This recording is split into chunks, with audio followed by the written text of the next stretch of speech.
महाराष्ट्र राज्य सामाजिक अंकेक्षण व पारदर्शकता सोसायटी मंत्रालय मुंबई अंतर्गत महात्मा गांधी राष्ट्रीय ग्रामीण रोजगार हमी योजनेचे सन 2024-25 या आर्थिक वर्षाचे सामाजिक अंकेक्षण करण्यासाठी मी भाग्यश्री गंगोडे व माझी सहकारी गायत्री वागले नांदगाव तालुक्यातील बोराळे गावात आलो आहोत. बोराळे गावातील लाभार्थी शिंदूबाई गुलाब देवरे यांची फळबाग लागवड पाहण्यासाठी आपण त्यांच्या शेतात आलो आहोत. काही कारणास्तव लाभार्थी स्वतः उपस्थित नसल्यामुळे आपण त्यांच्या मुलासोबत चर्चा करणार आहोत. नमस्कार सर. नमस्कार सर, तुमचे नाव? महेंद्र गुलाब सिंग देवरे. महात्मा गांधी राष्ट्रीय ग्रामीण रोजगार हमी योजनेअंतर्गत तुम्ही केळीची लागवड केली आहे. यासाठी तुम्हाला किती अनुदान मंजूर झाले होते? मला यासाठी मॅडम अनुदान मंजूर झालंय 2,23,000 रुपये. 2,23,000. आणि या योजनेची माहिती तुम्हाला कुठून मिळाली सर? या योजनेची माहिती आमच्या गावाच्या ग्रामपंचायतीकडनं गावाचे सरपंच राजू पवार यांच्याकडून. अच्छा. आणि किती एकर मध्ये तुम्ही ही फळबाग लागवड केली? मी ही 2 एकर 10 गुंठ्यामध्ये लागवड केलेली आहे. किती रोपे मिळाली होती सर तुम्हाला? मला रोप मिळाली होती 3,000. त्याच्यातून माझी लागवड झाली मॅडम 28 रुपयांची. 28 रुपयांची. आणि 200 मर करता एक्स्ट्रा दिलेले असते. अच्छा अच्छा. ठीक आहे, चालेल.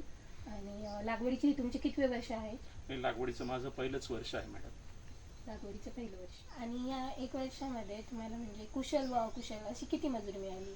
मॅडम मला अकुशलची मजुरी मिळाली आहे 60,000 रुपये आणि कुशलची मजुरीचे बिल टाकलेले आहे 38,000 रुपयाचे, परंतु ते अजून मिळालेले नाही. योजनेमध्ये सगळ्यात मोठा हाच प्रॉब्लेम येतो मॅडम की कुशलचे बिल लवकर निघत नाही. ते बिल शेतकऱ्यांचे लवकरात लवकर निघावे अशी माझी इच्छा आहे. हो, नक्कीच सर. तुमचं हे जे म्हणणं आहे ते आम्ही वरती नक्कीच पोहोचू. आणि म्हणजे फळबाग लागवड जी तुम्ही केली याचा तुम्हाला फायदा कशा प्रकारे होईल किंवा आतापर्यंत झाला आहे?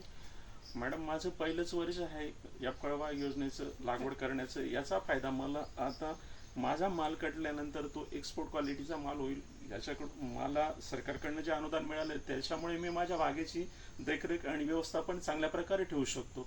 असं अल्पभूधारक शेतकऱ्यांना जर कधी मिळालं तर तेही चांगला फायदा घेतील आणि योजनेचा जो उद्देश आहे गव्हर्नमेंटचा तो यथोचित प्रकारे साध्य होईल.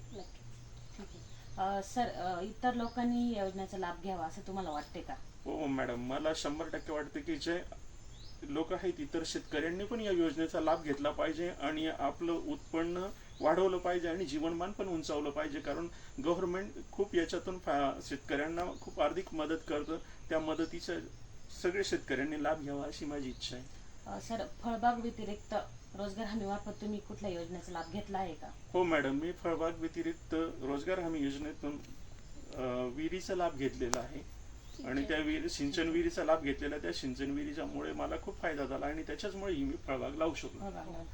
तर रोजगार हमी मार्फत तुम्हाला आणखी काही कुठल्या योजनेची आवश्यकता आहे का? रोजगार हमी मार्फत मला अजून अपेक्षा आहे मॅडम की जेणेकरून आमच्या भागामध्ये आम्ही कांदा लागवड भरपूर करतो. त्याच्यातून आम्हाला म्हणजे स्टोरेज करण्याकरता हे मिळावं, चाळ मिळावी. ओके, नक्की.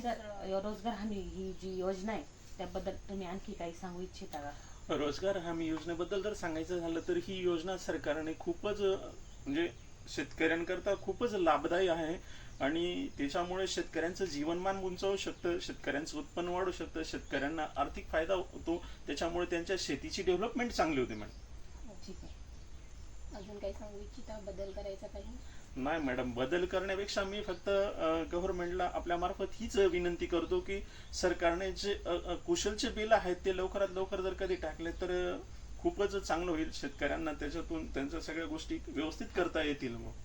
मॅडम, म्हणजे मला जो फायदा झाला किंवा मला जी माहिती मिळाली ग्रामपंचायती सरपंच मार्फत तर मिळाली आणि तुमच्या सगळ्या टीमचं खूप खूप धन्यवाद. तुमचे काही जे म्हणणे आहेत नक्कीच आम्ही वरती मांडू. धन्यवाद. अशा प्रकारे आपण लाभार्थ्यांची प्रत्यक्ष भेट घेऊन त्यांची जी अडीअडचण आहे ती जाणून घेतली. धन्यवाद.